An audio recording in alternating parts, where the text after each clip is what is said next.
pôle missionnaire du Bocage Nord à Flers. Alors, ce qui est bien avec vous, c'est que je n'ai pas besoin de présenter et le Bocage Nord et l'intervenant. Voilà, on va aller directement au but. Hein. Voilà. Non, mais merci. Hein. Merci d'avoir accepté cette invitation. D'autant que je vous ai écrit un dimanche après-midi, je vous ai envoyé un mail un dimanche après-midi, et le dimanche à 18h, j'avais la réponse positive. Voilà. Ça ne change pas. Ah, la joie de vous retrouver. Voilà. Pourquoi vous inviter? Pourquoi cette conférence sur Louis Zélie Martin? L'actualité, bien sûr, de la canonisation. Et puis, parce que c'est l'équipe qui est en charge de la mise en œuvre du Jubilé de la Miséricorde. Nous avons choisi 6 témoins de la Miséricorde. Et parmi les témoins de la Miséricorde qui ont des liens avec le secteur, eh bien, il y a Louis et Zélie Martin. Voilà. Et il nous semblait qu'au moment du carême, et puis au cœur de cette année jubilaire, eh bien, nous donner mieux connaître Louis et Zélie. Alors, vous avez quelqu'un qui vous a précédé, c'est Thierry Hainaut Morel, hein, puisqu'il est venu pour la paroisse Marcel Callot à la rentrée, hein, à partir de son livre, voilà, donc l'après-midi, voilà, et son livre s'est très bien vendu, comme le vôtre. Oh, je ne viens pas faire de réclame, rassurez-vous. Voilà. Et puis, voilà. Et puis vous. Alors, pourquoi Louis Zélie? Savez-vous qu'il y a des liens entre le Bocage Nord et la famille Martin? Atis, quand même. Bah, ceux d'Atis, ils n'entendent que... Ils savent ça par cœur. Hein. Voilà. Pierre-François Martin est né à Atis et baptisé à Atis le 17 avril 1917. 1777. La gaffe. Merci. Alors ça, je ne suis pas sûr que vous sachiez. Savez-vous le lien qu'il y a entre la famille Martin et une autre paroisse du Doyenné, du pôle missionnaire? Il y a un autre lien. Il n'y a pas qu'Atis qui peut se réclamer d'avoir des liens avec la famille Martin. Eh bien, c'est Tinchebray. Alors comment? C'est un peu plus... Mais le curé de Tinchebray est fier de le dire. Hein.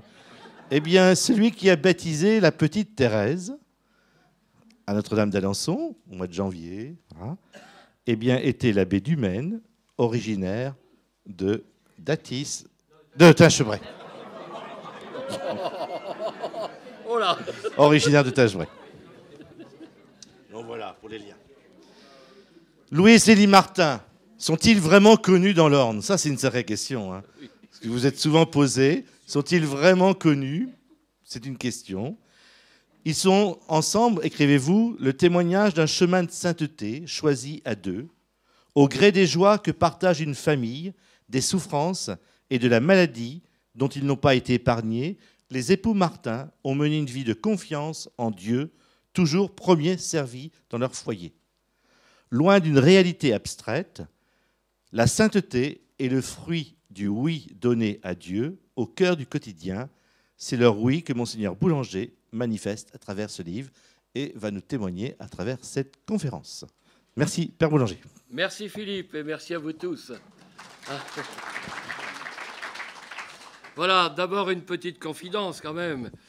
Ce qui est surprenant, si vous voulez, c'est que en l'an 2001... Oh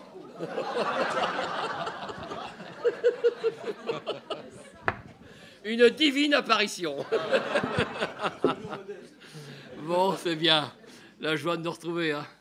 Voilà, donc en 2001, quand j'ai été nommé évêque, c'était en septembre que j'ai appris, juste après le 11 septembre, vous savez, les événements qui se sont passés aux États-Unis. Je suis venu discrètement à Alençon, hein, à la maison des parents Martin. Pourquoi? Parce que depuis longtemps, avec ma mère, hein, qui vit toujours, qui a 92 ans, nous venions régulièrement prier sur la tombe de Louis et Zélie Martin à Lisieux.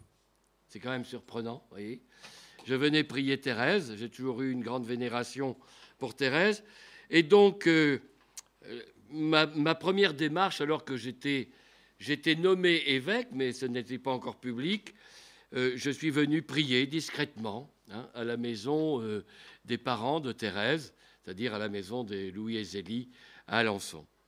Et quelque part, c'est en 2002, lorsque j'ai rencontré le pape Jean-Paul II, je lui ai dit, Saint-Père, il demande toujours, quand on est nommé évêque, quel serait votre souhait? Je lui ai répondu, je n'ai que 2 souhaits à vous formuler, très Saint-Père, la béatification de Charles de Foucauld et celle de Louis et Zélie Martin. Et tous les 2 ont été béatifiés, grâce sans doute à la sainteté aussi de quelqu'un comme Jean-Paul II. Lui-même a répondu, j'attends depuis longtemps qu'un couple soit béatifié. Donc c'est important, peut-être pour cette époque, où la famille, c'est quand même difficile, il faut le reconnaître, la vie de couple est loin d'être facile, que ce couple soit maintenant non seulement béatifié, mais canonisé. Alors on va regarder ensemble, tout simplement, qu'est-ce qu'ils auraient à nous dire pour aujourd'hui. On va dire, mais au XIXe siècle, la vie était totalement différente. Il n'avait pas d'ordinateur, bien sûr, il y avait la SNCF, etc., mais il n'y avait pas tous les moyens qu'on a aujourd'hui.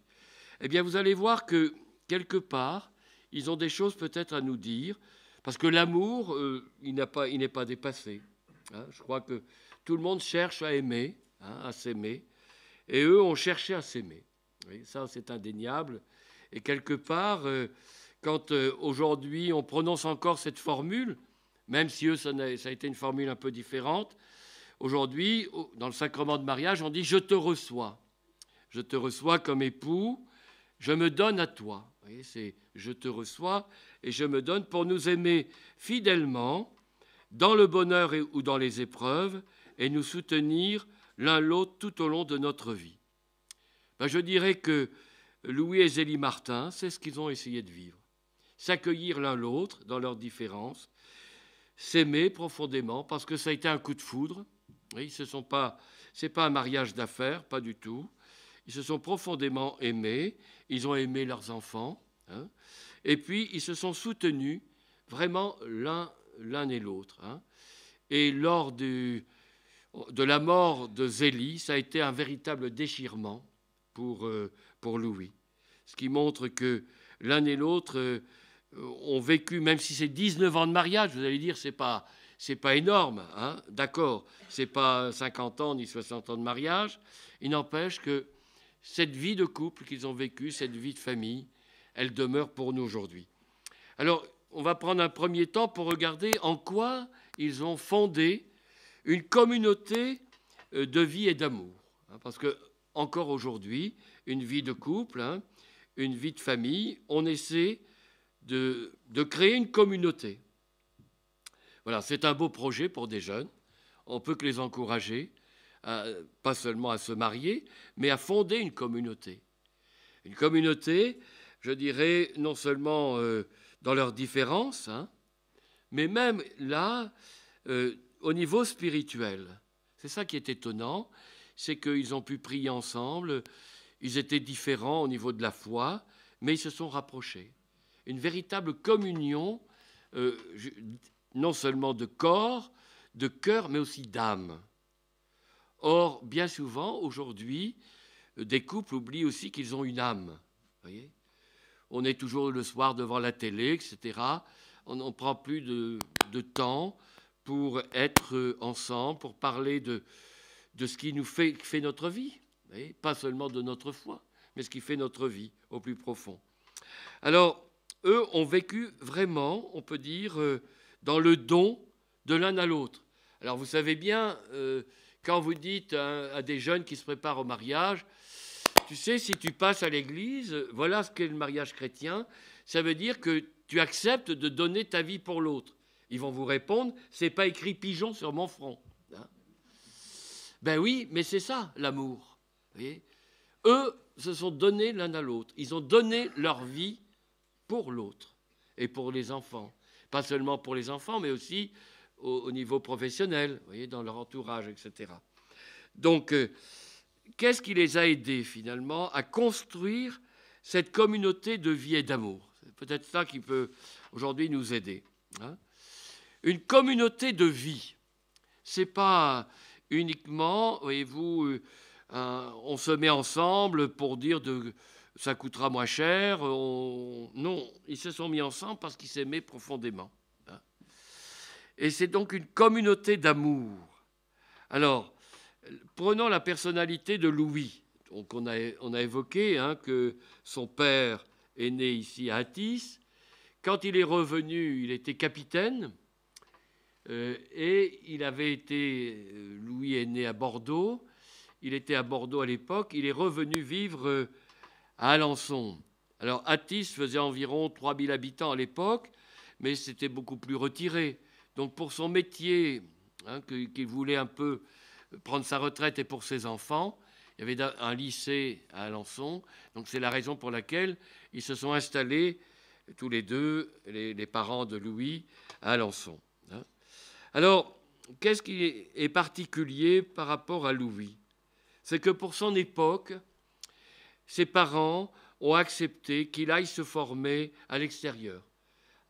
Il a appris le métier d'horloger, il est allé à Rennes, il est allé à Strasbourg, il est allé à Paris, il est allé en Suisse. Vous voyez, c'était peu fréquent à l'époque. Hein. Nous sommes dans les années 1830, 1850. Vous voyez, c'était exceptionnel. Donc Louis a pu voyager. Ça a été la chance énorme. D'ailleurs, il a toujours gardé le goût des voyages. Même ensuite, quand il va être veuf à Lisieux, il va continuer de voyager. Et vous savez qu'il a emmené aussi sa fille Thérèse à Rome, en Italie, en Suisse et à Rome, là où elle a rencontré le pape Léon XIII. Et je vous lis simplement une lettre de son père, donc qui est né ici à Athis, qu'il avait adressée à Louis qui était en apprentissage à Rennes. J'aime beaucoup lire cette lettre parce que c'est en 1842. Voilà ce que, pour la Saint-Louis, donc il lui fête le 25 août sa fête, et il dit que Dieu soit toujours glorifié et aimé par-dessus toutes choses. Puis ensuite, c'est sa mère qui écrit « Je te souhaite le bonjour pour moi et toute la famille. Le bouquet que nous t'envoyons t'est donné par ta sœur et filleule Sophie, et aussi aux bonnes intentions de Marie et Fanny. Nous voudrions te complimenter de vive voix, choquer les vers en arrosant le dit bouquet, mais attendons la volonté du divin maître. » Et alors, voilà ce qu'elle ajoute, hein. « Combien il me serait doux, mon cher Louis, de pouvoir te souhaiter ta fête de vive voix. Mais enfin, il faut supporter la croix que Dieu nous envoie, le remercier de toutes les faveurs qu'il nous accorde. Tu es, mon cher Louis, le rêve de mes nuits et le charme de mes souvenirs. » Bon, on est à l'époque romantique, hein. Bon. Je ne sais pas si parmi vous, il y en a un qui s'appelle Louis, mais si son épouse pouvait lui dire ça, ça serait magnifique, hein. Bon. Que de fois je pense à toi lorsque mon âme est levée vers Dieu, suit l'élan de mon cœur. Là, je prie avec toute la ferveur de mon âme, afin que Dieu répande sur tous mes enfants le bonheur et le calme. Mais elle ajoute ceci, « Sois toujours humble, mon cher fils. » Or, la qualité, je dirais, qu'on va retenir peut-être de Louis, c'est celle-là. Vous voyez, c'est son humilité, sa discrétion, sa simplicité, le goût de la nature. Hein. Donc, on découvre déjà, à travers ses parents, une foi profonde, une prière fervente, et il a pu bénéficier, à la différence de Zélie, d'une grande affection de la part de ses parents. Et on retrouvera cette affection faite de délicatesse, vous voyez, avec Thérèse, avec ses filles. Hein. Vous imaginez qu'il va arriver à Lisieux avec 5 filles. Un père qui élève tout seul ses 5 filles.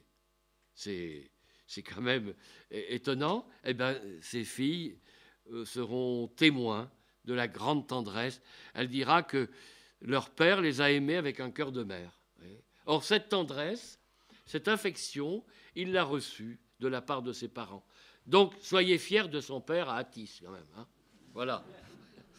Alors, autre chose qui marque chez Louis, je vous ai dit son goût de voyager, il a sans doute rencontré aux Anames, à Paris lorsqu'il était pour sa formation d'horloger. Hein.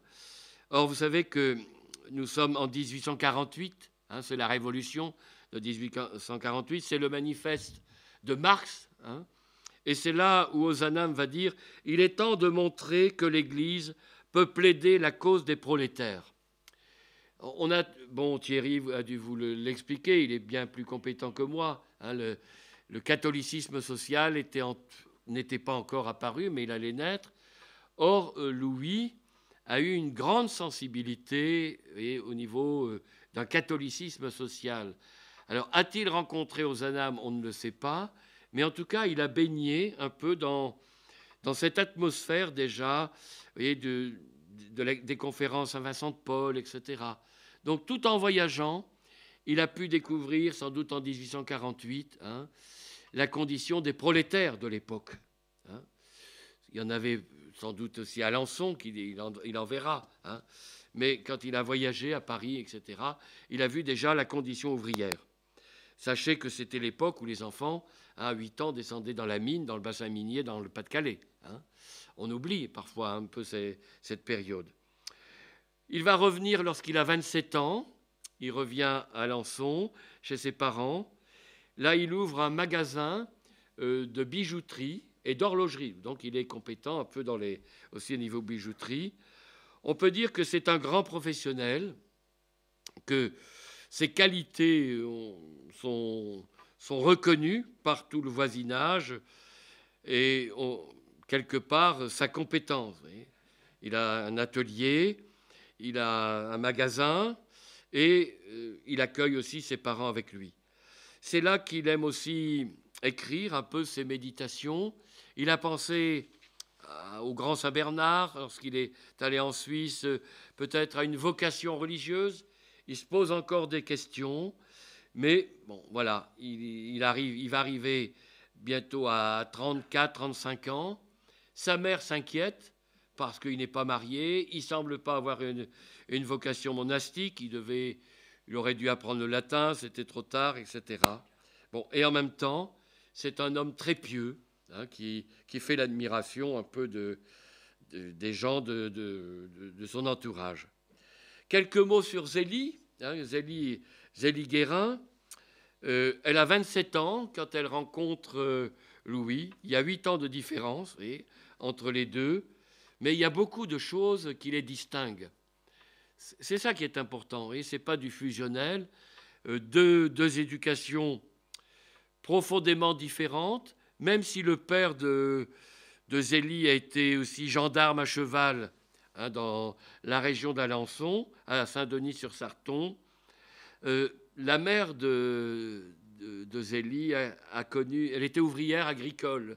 Elle a travaillé au bord de la Mayenne, hein, dans des fermes. Donc vous imaginez à l'époque une vie très dure. Hein. Donc elle dit elle-même que dans sa jeunesse, dans son enfance, la vie a été dure. Elle n'a pas connu la tendresse de ses parents. Et donc Zélie le redira parfois, hein, que sa mère était dure avec elle. Et on va voir comment dans la vie de couple, quelque part, je dis toujours, comment Louis a éveillé ce puits de tendresse qu'il y avait au cœur de son épouse. Dans une vie de couple, on se complète l'un l'autre. Hein, c'est ça qui est assez étonnant. Hein, elle dira « Mon enfance, ma jeunesse ont été tristes comme un linceul. Hein, car si ma mère te gâtait, elle parle de son frère qui sera pharmacien à Lisieux, M. Guérin, hein, qui lui a la chance de faire des études jusqu'au baccalauréat, de devenir pharmacien, presque au détriment de sa sœur, hein, Zélie, qui a dû arrêter qui était très intelligente, qui a arrêté ses études à 12 ans, 13 ans, pour s'occuper de son petit frère. Hein. Bon, elle ne lui en voudra jamais, hein, mais c'est vrai que quelque part, elle a dû ressentir, hein, même si elle ne lui en veut pas, même si elle n'en a pas été jalouse. Hein. Elle aimait profondément son frère, mais elle a dû vivre, elle qui aimait étudier, cette période comme un peu un rejet.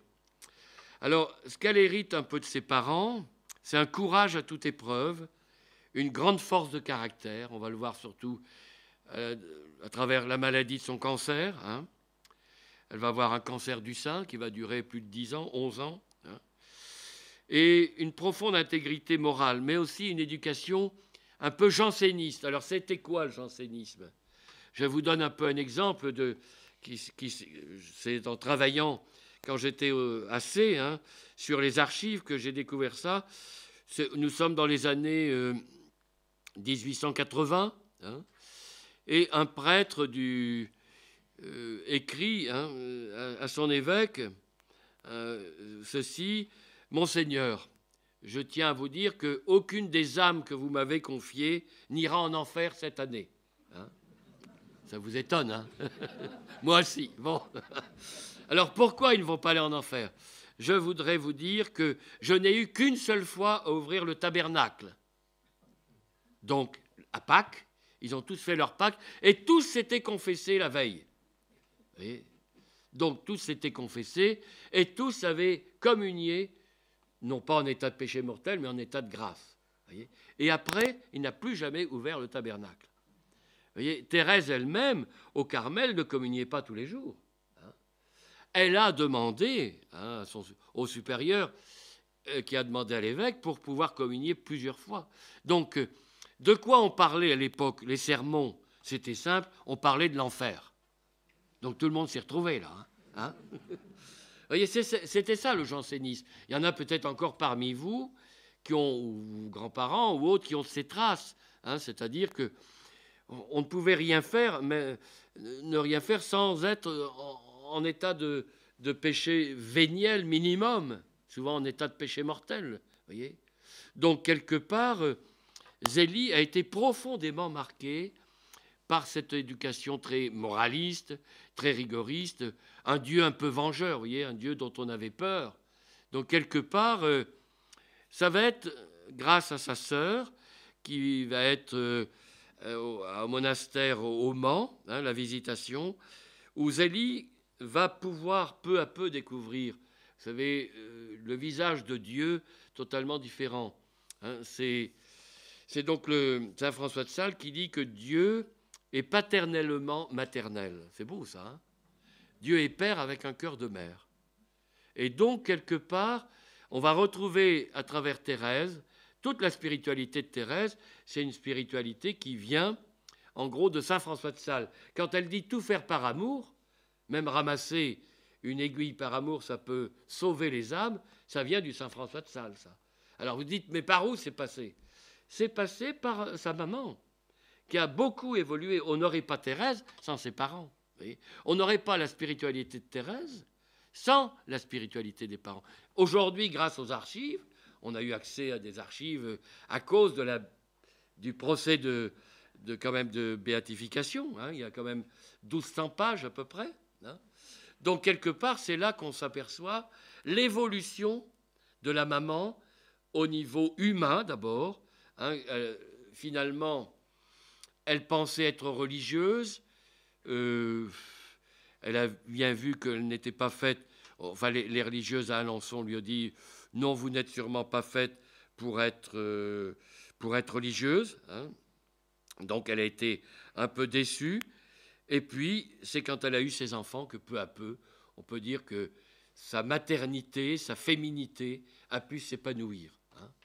Et vraiment, sa spiritualité a évolué en même temps que, on peut dire, son humanité. Hein. Alors, peut-être aussi dire un mot de sa compétence au niveau professionnel. Hein. Elle va faire le Point d'Alençon. Hein. Elle va monter une petite entreprise d'une douzaine de salariés.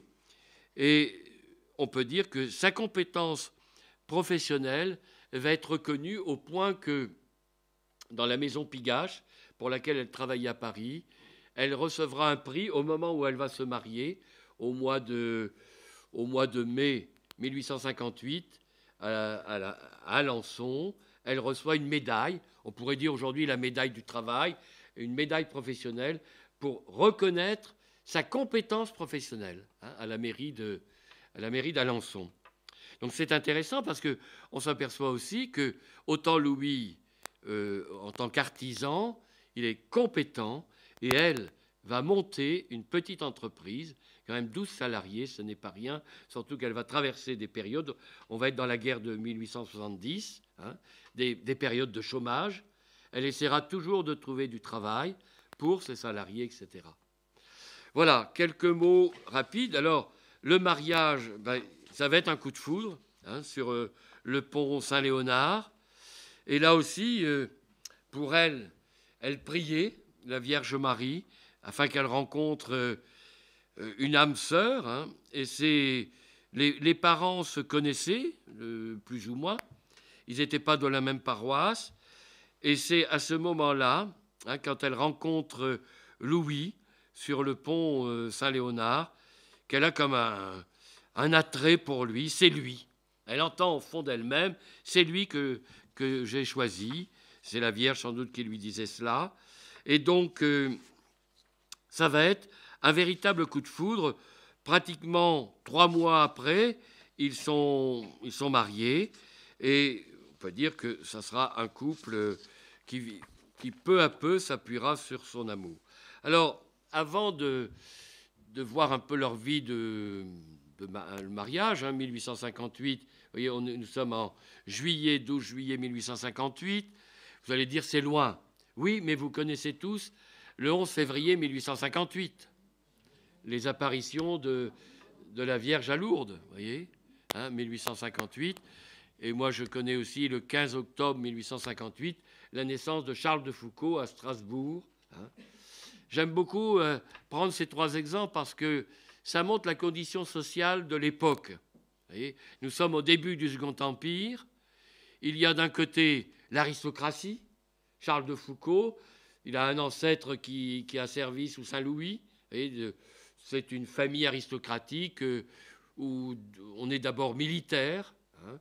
Quand même, c'est le monde des châteaux. Hein. Bon, il va devoir quitter rapidement, malheureusement, Strasbourg, parce que Strasbourg va être envahi en 1870. Il va connaître la violence de ceux qu'on appelait à l'époque les Prussiens. Hein. L'incendie des maisons, les viols, etc. Ça va le marquer profondément. Par contre, on a à Lourdes, à l'autre extrémité, la condition des prolétaires de l'époque, hein, les parents de Bernadette. Hein. Donc, son papa, François Soubirous, a perdu son travail. Il tenait un petit moulin hein, en location. Il a dû abandonner parce que c'est la faillite. Il a fait faillite. Et donc, il se retrouve brassier. Ça veut dire qu'avec ses bras, ben, il loue ses bras pour celui qui veut. Il a du travail parfois. Des semaines, il n'en a pas. Il se retrouve au chômage sans rien. Hein. Voilà, la condition prolétaire. Et puis, on a cette petite bourgeoisie de province, Alençon, hein, une bourgeoisie commerçante qui va bien réussir dans les affaires. En plus, ce sont des gens sérieux, qui travaillent, compétents. C'est sous le Second Empire, pratiquement, ça a été avec les 30 Glorieuses, la période où la France a connu le développement le plus important, hein, de la croissance, on pourrait dire, économique la plus forte. Vous savez. C'est tous les grands magasins qui se construisent, nous sommes sous Napoléon III, qui se construisent à Paris, etc. Donc ça a été, grâce à leur travail, qu'ils ont quand même acquis une certaine aisance financière, etc. Hein. Voilà. Alors, qu'est-ce qui est important de dire à travers cela hein? C'est qu'ils ont compris, à travers le sacrement de mariage qu'ils ont vécu, qu'ils n'iront pas à Dieu l'un à côté de l'autre, mais l'un par l'autre. Et ça demeure pour toujours. Vous voyez. Un couple, je dirais, on n'est pas là, l'un prie, l'autre. Même si l'autre n'est pas croyant, on le porte dans la prière. Vous voyez. On se porte l'un de l'autre. On va à Dieu non pas l'un à côté de l'autre, l'un par l'autre. Or, eux ont compris cela. Vous voyez. Ça, c'est important.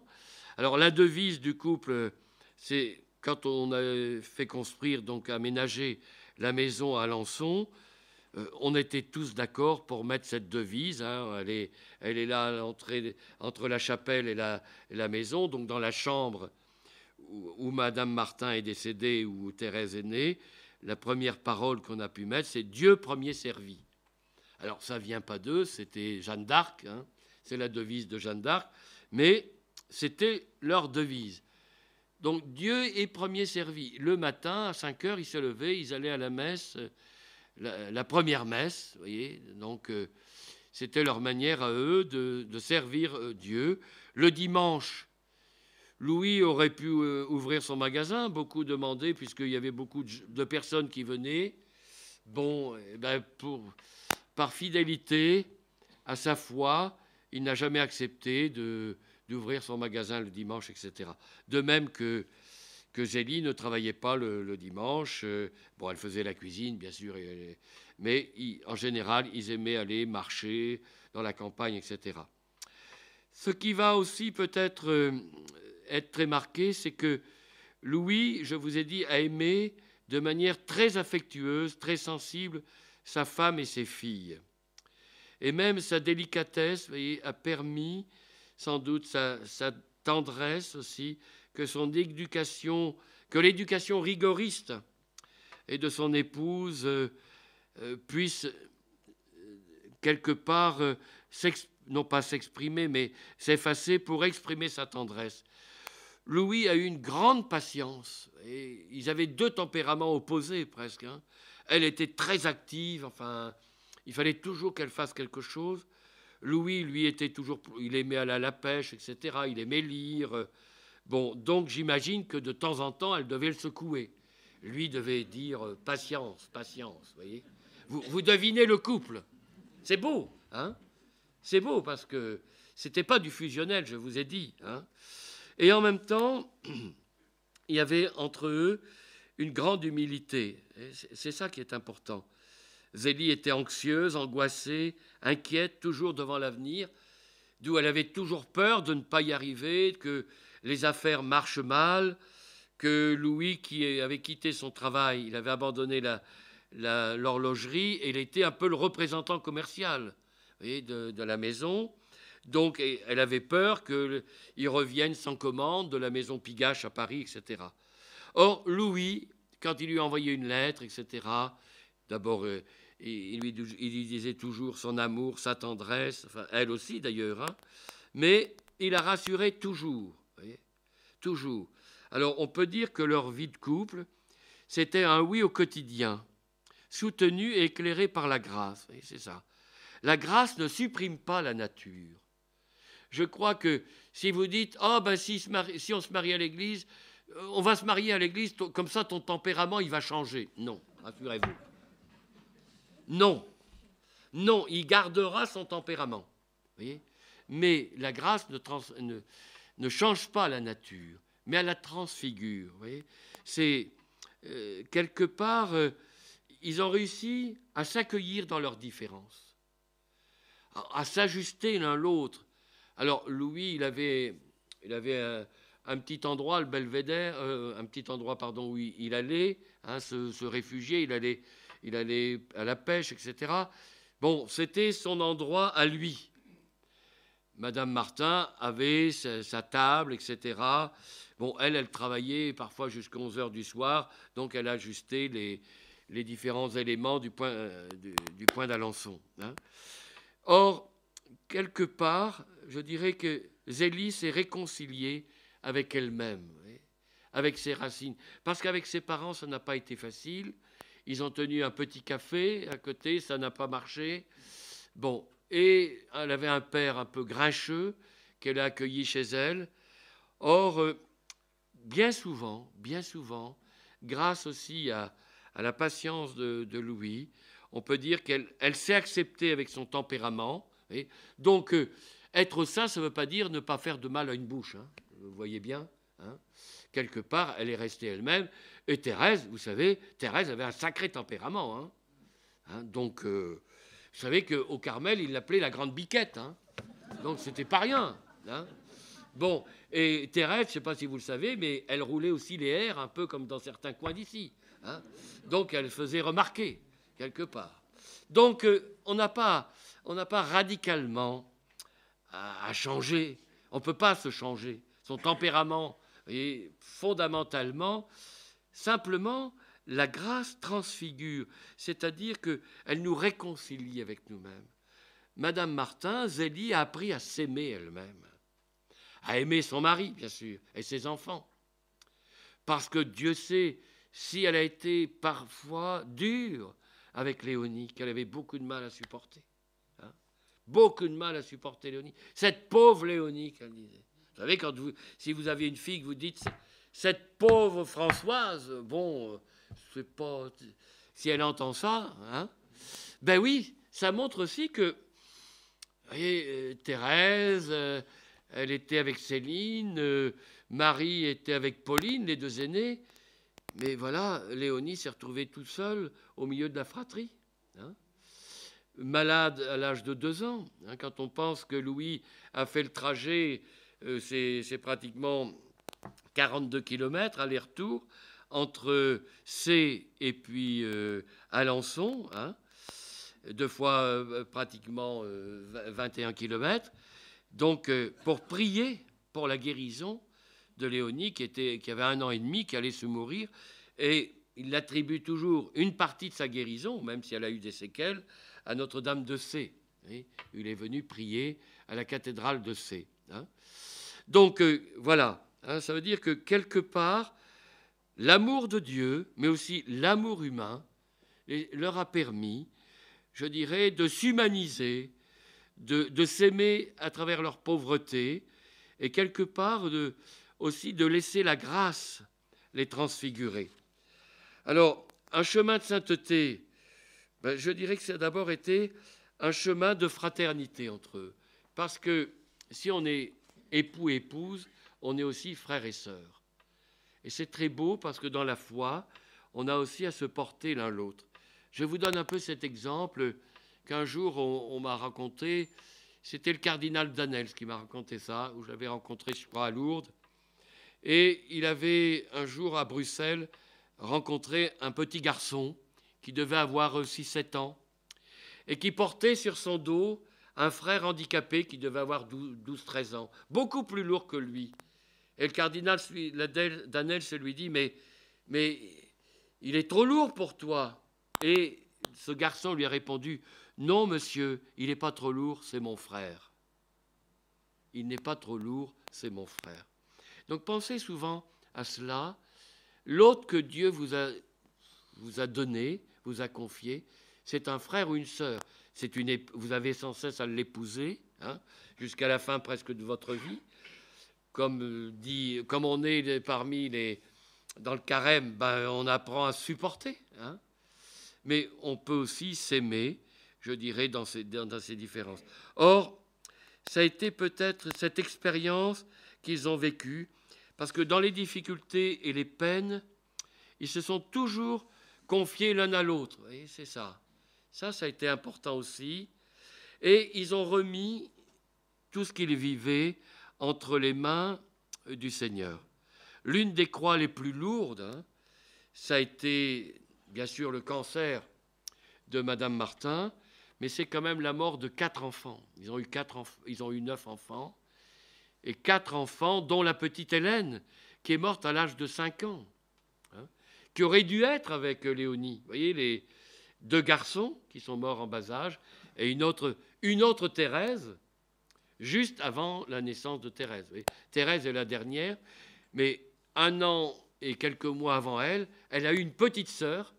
À l'époque, vous savez que quand un enfant mourait, on redonnait souvent au suivant le même prénom. Bon, aujourd'hui, on ne conseille pas, mais en tout cas, Thérèse porte le prénom de sa sœur qui était décédée, hein, avant elle. Donc, quelque part, la mort de 4 enfants, et en particulier de la petite Hélène, à l'âge de 5 ans, a profondément marqué. Or, Zélie écrira « Le mieux est de remettre toute chose entre les mains du bon Dieu et d'attendre les événements dans l'abandon à sa volonté. » Ça, quelque part, on retrouve ce qu'on trouve aussi, par exemple, chez la mère de Charles de Foucault, etc. C'est toujours cette expression « Mon Dieu, que votre volonté soit faite ». Ils n'ont pas toujours compris, c'est normal, tant de drames tant de souffrances, hein. Mais quelque part, ils s'en sont toujours remis à Dieu. C'est cette confiance qu'on va retrouver chez les filles, hein, au Carmel. Ils ont jamais ils ont désespéré de Dieu. Bon. Alors, c'est aussi la prière qui a uni ce couple, hein, parce qu'ils priaient en famille, ils avaient une grande dévotion à la Vierge Marie, et quelque part, c'est Notre-Dame du Sourire, hein, la Vierge au Sourire. Bon, vous l'avez sans doute déjà entendu, mais je vous le redis, hein, c'était une statue qui avait été offerte à M. Martin. Elle venait de la ville de Tours, un homme qui habitait à Tours à l'époque, et qui lui avait offert, hein, cette statue de la Vierge au Sourire. Or, cette Vierge au Sourire était au cœur même de la famille. Lorsqu'il y avait le mois de mai, c'est autour d'elle qu'on se tournait, hein, et puis c'est à elle aussi qu'on confiait toutes les épreuves. Alors, un autre aspect que je voudrais aussi aborder, c'est qu'ils avaient une vie non seulement familiale, personnelle, mais aussi un engagement au service de la société. Ça, si vous avez entendu Thierry, hein, le père Thierry Hénaud Morel, il a dû vous le dire. Mais je voudrais quand même insister là-dessus parce que on aurait pu croire que déjà en élevant 9 enfants, oui, bon, ils aient pu dire la vie de famille, le travail. Eh bien, leur maison était ouverte aux autres, aux plus pauvres. Hein, Thérèse a toujours été témoin, je dirais, de sa maman, de son papa qui l'invitait à donner parfois un peu d'argent, parfois aller porter un repas aux plus pauvres. Donc ils ont vécu, on peut dire, une vie de charité authentique. Ça n'a pas été un couple refermé sur lui-même. Ça, c'est important. Je dirais, peut-être, qu'est-ce qui marque cette vie? C'était des commerçants. Vous voyez, Louis était un commerçant. Donc, ils avaient contact avec toute la population. Thérèse dit, elle sera heureuse, plus ou moins, de quitter Alençon, parce qu'elle dira, nos relations que nous avions parfois étaient trop bourgeoises. Enfin, vous voyez, et sa maman n'aimait pas du tout aller chez les uns et chez les autres. Elle avait horreur un peu de ces, vous savez, de ces un peu salons, etc. Ils n'aimaient pas côtoyer la bourgeoisie alençonnaise. Ils étaient plutôt, je dirais, des commerçants, hein, qui ont réussi, c'est vrai. On pourrait les qualifier d'artisans commerçants. Et quelque part, cette ouverture aux autres, ils l'ont eu naturellement, parce que ce soit Zélie, elle a vu la condition de ces femmes. Le point d'Alençon, elle le faisait chez elle. Mais quand elles venaient apporter tous les jeudis leurs petits carrés qu'elles avaient fabriqués, hein, elles racontaient leur vie. Leur mari qui était au chômage ou qui était décédé, un enfant qui était malade, etc. Donc, elle était au courant, vous voyez, de la vie des gens. Hein, elle ne vivait pas cloîtrée sur elle-même. Louis a voyagé, je vous ai dit, mais déjà à travers son travail. Hein. Donc, quelque part, ils étaient ouverts à la population. Et en même temps, il y a eu ce souci, en particulier grâce à Louis, grâce à la conférence Saint-Vincent de Paul, et d'être proche des plus pauvres. Et Dieu sait si la misère était présente à l'époque. Alors, ce milieu familial a permis, je dirais mystérieusement, hein, aux filles de vivre une vie un peu particulière, et 5 filles qui vont devenir religieuses. Alors évidemment, les gens aujourd'hui vous disent, si ces parents ils sont canonisés, c'est parce que leurs filles sont devenues religieuses. Non, non, mais c'est vrai que c'est là une réalité. Hein. Or, on peut dire, je cite Jean 23, hein, quand il disait, quand une famille est profondément chrétienne, le sacerdoce et la vie religieuse se présentent naturellement à la pensée des enfants. Thérèse, comme ses sœurs, ont été témoins de la foi de leurs parents, mais aussi, on peut dire, de leur amour. Parce qu'ils se sont toujours exprimé leur amour. Et ils ont toujours exprimé aussi cet amour à leurs enfants. Thérèse pourra dire « Comment, moi qui ai été si choyée, je ne me suis pas repliée sur moi-même. » Ça n'a pas été une enfant gâtée. Alors qu'avec, elle a été choyée, même si c'est très peu, 4 ans et demi à Alençon, puis ensuite choyée par son père, la petite dernière. Donc ses sœurs, son père, sa mère, s'occupaient d'elle. Puisqu'elle était la dernière, tout le monde, très belle, se tournait vers elle. Alors, Thérèse aura compris que c'est grâce à l'amour de ses parents, un véritable amour ouvert aux autres, qu'elle ne s'est pas repliée sur elle-même.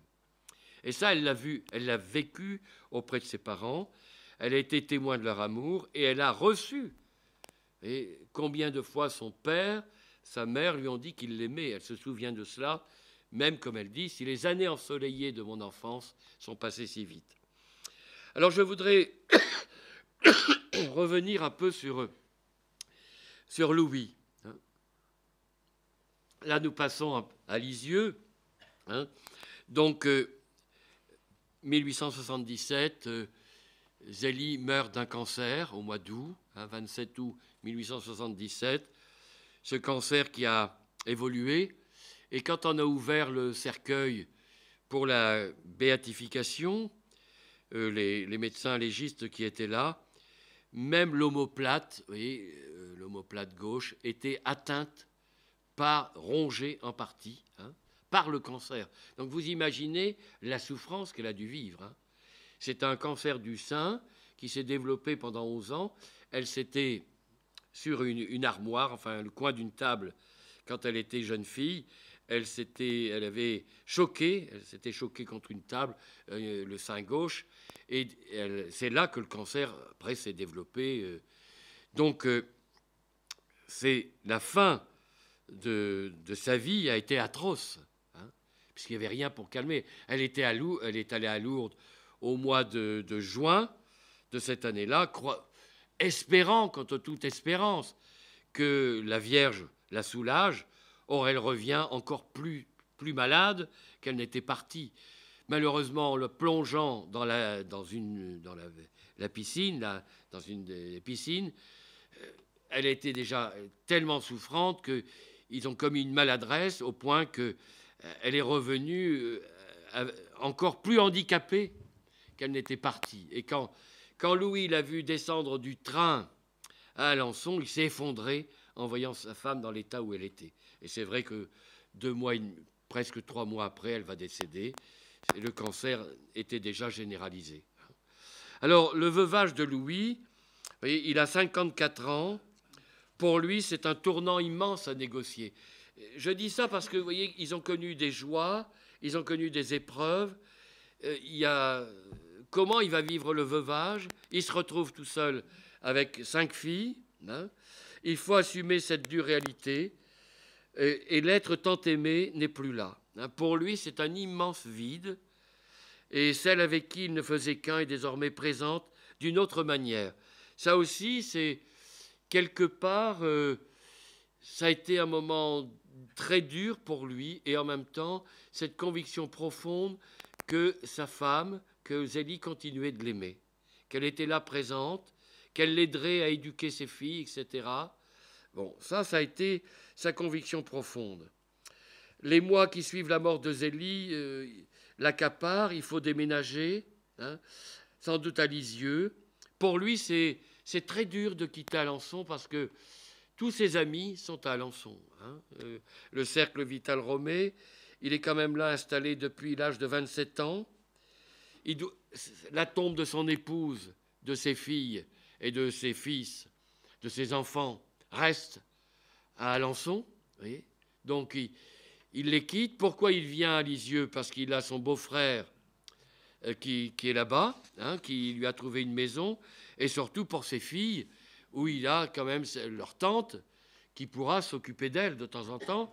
Et ils ont aussi une cousine, 2 cousines, avec qui elles vont pouvoir se retrouver.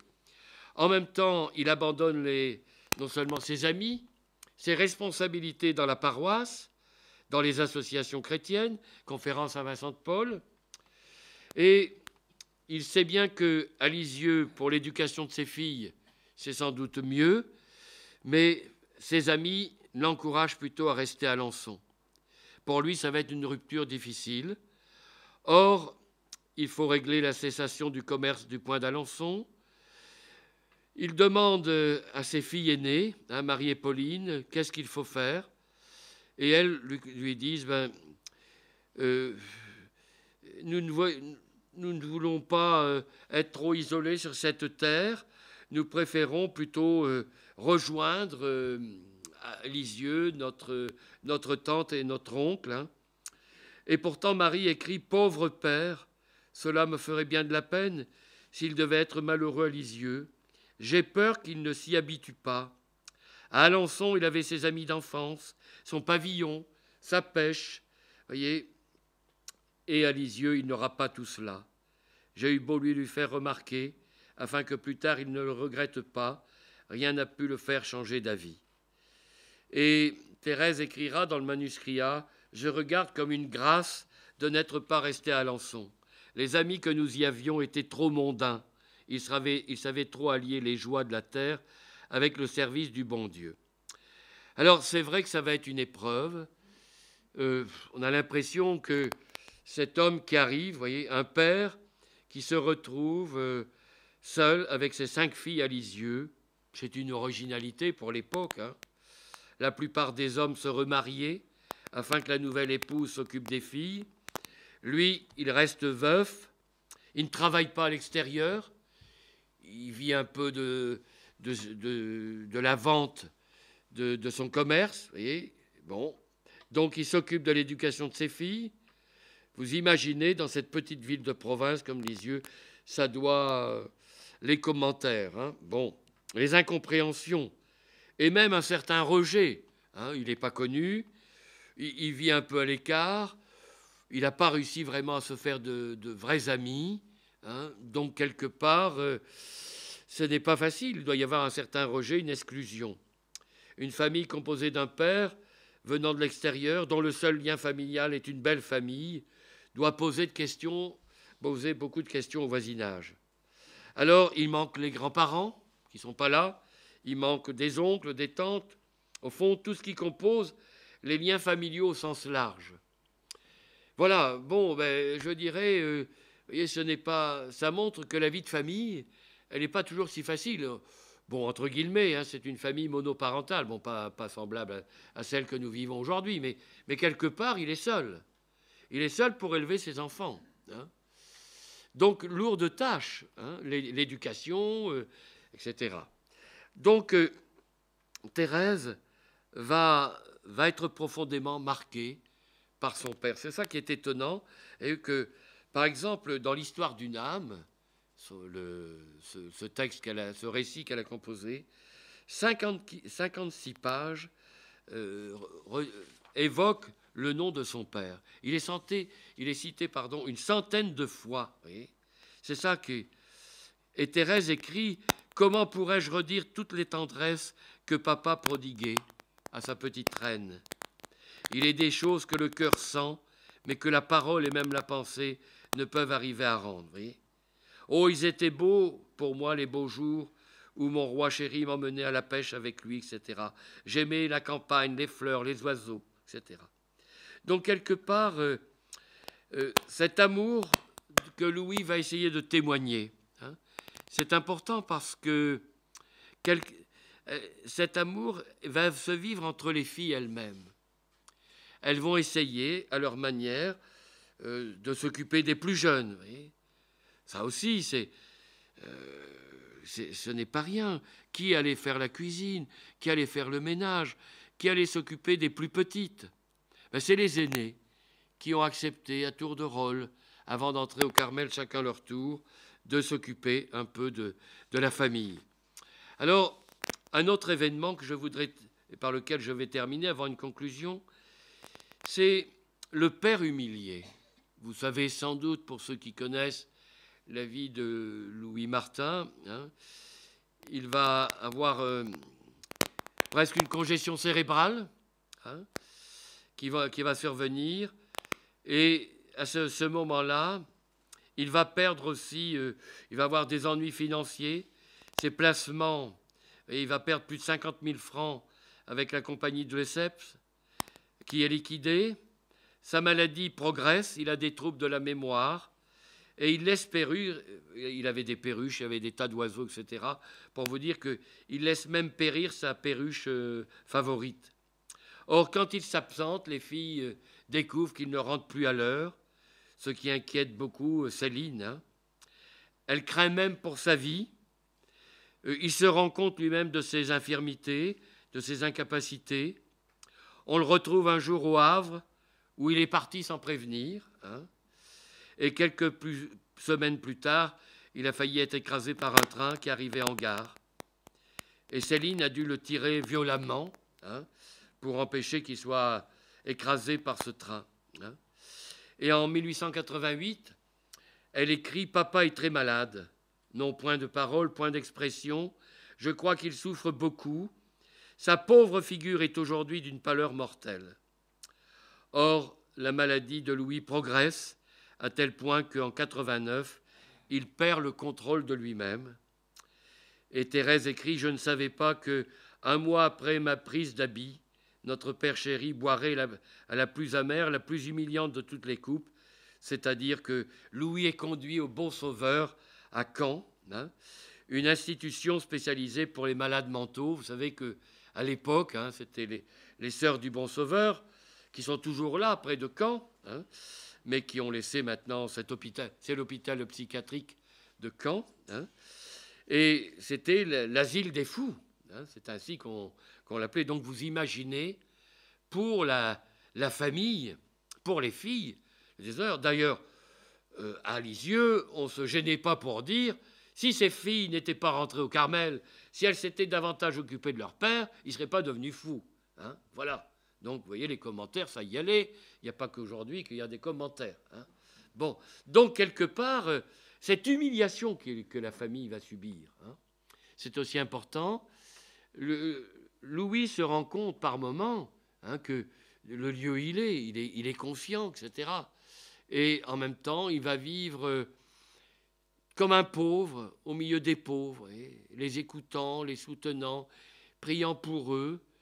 Beaucoup diront, les sœurs qui s'occupaient à l'époque de l'asile, hein, de cet asile, diront, mais nous avons accueilli un saint. Ça, c'était important. Hein, et pour lui, il dira que c'était sans doute la plus grande épreuve qu'un homme puisse subir. Hein. Vous savez, être à 66 ans, se retrouver interné dans l'asile public des aliénés. Hein. Or, dans toute la région normande, dès qu'on évoquait cet asile, c'était un sentiment d'effroi, c'était les fous, hein, et mêlé de rejet. Donc c'était donc à l'époque une maladie déshonorante.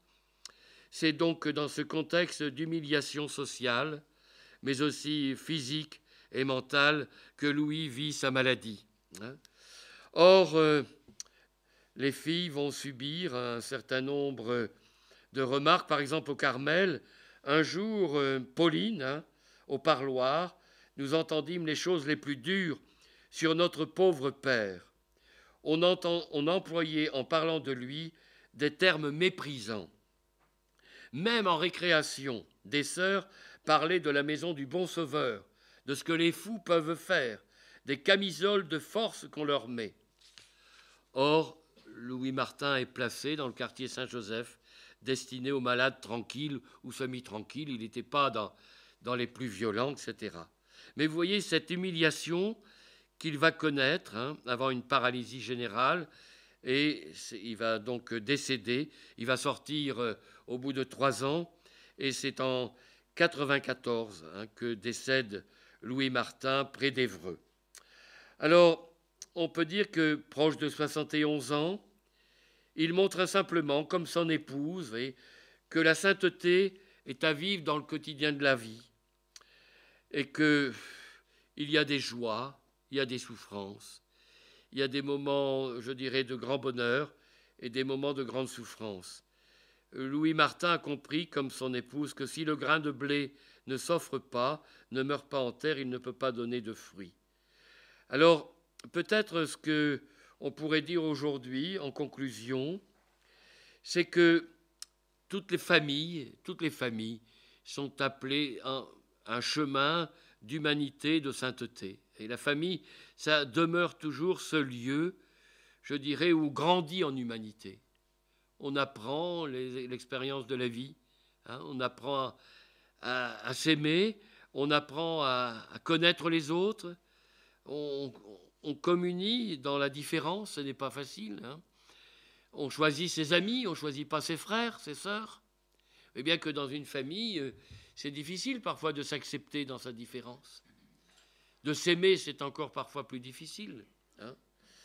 Or, cette famille a été marquée quand même par cette fraternité qu'il y a eu entre eux, cette entraide et surtout cet amour. Alors j'aime bien souvent dire que la famille, c'est le fruit d'une histoire. On parle de l'arbre généalogique. Hein. On ne peut pas oublier ceux et celles qui nous ont précédés, et qui ont donné leur vie pour nous. Ça, je pense que les parents de Thérèse ont toujours été reconnaissants. Et que ce soit Louis pour ses propres parents, que ce soit Zélie, qui accueillit chez elle la mère de Louis, et qui accueillit chez elle son père qui malheureusement, à la fin de sa vie, devenait insupportable. Oui. Elle les a aimés aussi. Hein. Donc ça veut dire qu'il faut prendre le mot famille au sens large. Ensuite, même si nous sommes invités à quitter nos parents pour former une autre famille, Dieu ne nous demande pas de les oublier. Et ce que je découvre dans les écrits de Thérèse, mais aussi des filles, hein, je travaille beaucoup la correspondance de Léonie avec ses sœurs. Léonie était la Visitation, hein, et ses sœurs étaient au Carmel. Il y a la correspondance, c'est remarquable. Hein. Là, actuellement, on en est, ce qui paraît, on en est dans l'année 1919, juste après la Première Guerre mondiale. Or, sans cesse, elles parlent ensemble de leurs parents. Voyez. Donc, ils se sont vraiment aimés en famille. Et je ne vois pas dans leurs lettres, voyez, d'agressivité, de jalousie entre sœurs. Hein. Au contraire, voyez, une grande... elles s'embrassent, enfin, par lettres, évidemment, elles sont séparées. Hein, mais vraiment, l'amour des parents a rejailli sur l'amour des enfants. Hein. Or, ça, je crois que c'est ce qu'il faut souhaiter. Il ne faut peut-être pas désespérer de cette époque qu'on est en train de vivre. J'aime bien comparer la famille aux arbres, vous savez. Quand est-ce qu'ils s'enracinent, les arbres? C'est durant l'hiver. Hein. Alors évidemment, il y a des tempêtes qu'ils traversent, hein, comme aujourd'hui la famille traverse des tempêtes. Mais je crois que quelque part, tant plus ils sont enracinés, tant plus ils résistent à la tempête. Alors, les familles, pour moi, sont les arbres de Dieu sur notre terre. À la fois, les racines cherchent leur chemin dans le sol. Hein. Elles ont besoin de s'enraciner en humanité. Je crois que dans la famille, on ne peut pas raconter d'histoire. Hein. On se connaît les uns les autres. On ne peut pas faire le malin dans sa famille. Hein. À l'extérieur, on peut peut-être le faire, mais pas chez soi. Hein. Il faut être soi-même.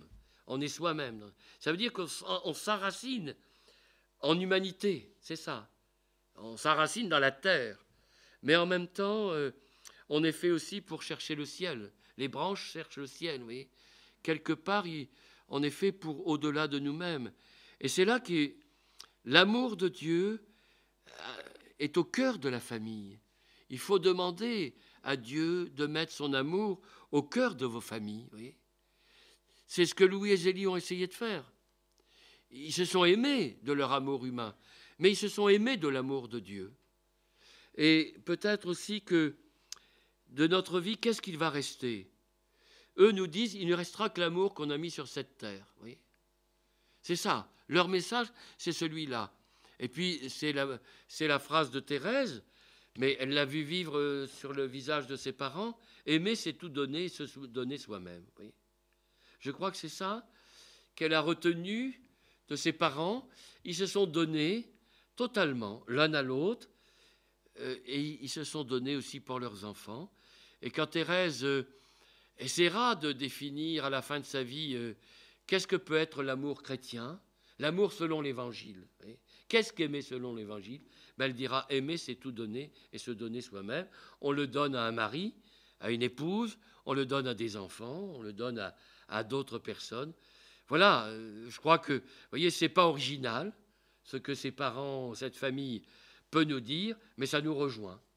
Et c'est à la portée de tous. Hein. Voilà. On s'arrête là, et puis merci à vous tous. Hein.